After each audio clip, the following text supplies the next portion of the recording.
Lowest rate in 51 years.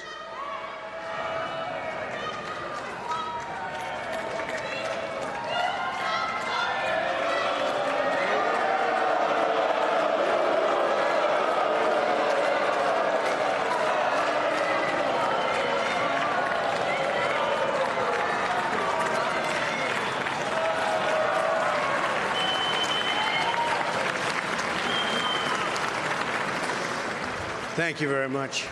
Thank you.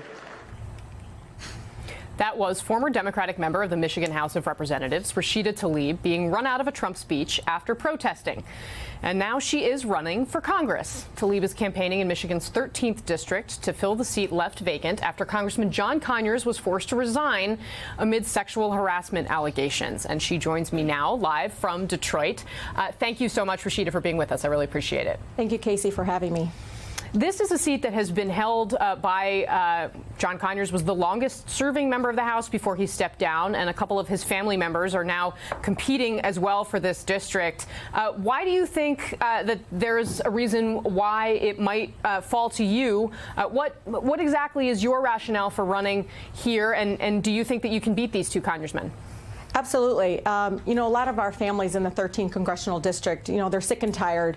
They want somebody that goes beyond just the voting, beyond just the same old rhetoric that you hear. They want somebody that will, after they vote the right way, that will go out in the community, fight side by side with them, join the movements for all the kinds of issues around the economy, around education, around a number of issues. And a lot of folks that know me here in the 13th congressional district will tell you, you know, I will stand by them to stop water shutoffs and protest, as well as introduce bills and push it through committee.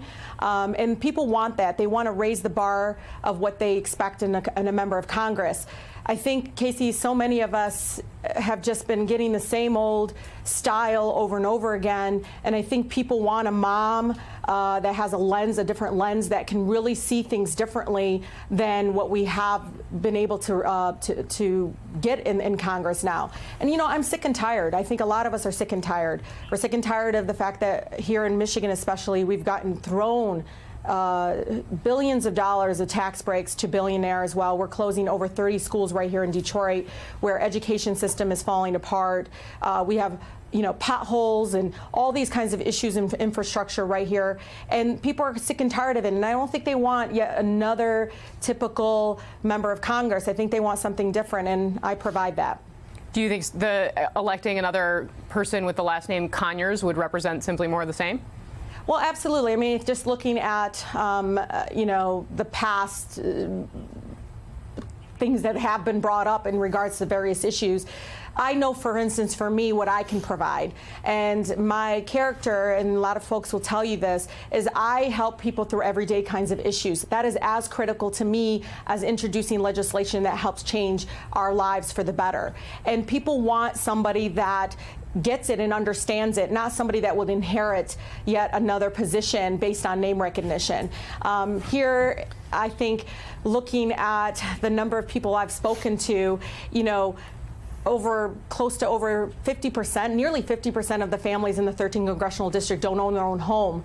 And that alone is a cornerstone of the American dream. And we haven't been able to address those issues. And I know when I talk about it, there's a lot of confidence and understanding that I take it very seriously and that I won't back down until it actually gets done, where people have easier access to owning their own home and being able to provide a stability for their families and their children. Katie K has a question for you. Katie. Ms. Tlaib, it's Katie here. So there is only one other Muslim in Congress at the moment. It's clearly not that easy for Muslim Americans to get elected to Congress, or perhaps they just haven't run in very large numbers. But I wanted to know how much of an issue it was for you as you're campaigning in the 13th district. How does it come up, if it comes up, and how do you respond to it? Well, first of all, there is two. There's Congressman Keith Ellison, by the way, take full credit for the fact he is a Detroiter himself, was born here and raised here. And then there's also Congressman Andre Carson, who I dearly respect and love and adore the number of things that he's been able to work on. Look, I've run before 3 times very successfully for the state legislature. Of course, it comes up, but people tend to put that aside and look at my record, look at the fact that I'm a hard worker, and the fact that I really do care about making their lives better. And people want to just have that direct human contact. And you know, right away, people are like, oh yeah, you know, you're the one who helped get the petroleum coke removed from the riverfront. And so the issue about the fact they may not be able to pronounce my name, the fact that I am Arab American, very proud Arab American, and the fact that I am of Muslim faith kind of fades into the background, and people just focus primarily on the fact that I can get results done. And they love the fire that I bring forward. They love the fact that, you know, you'll see me with my kids at various rallies.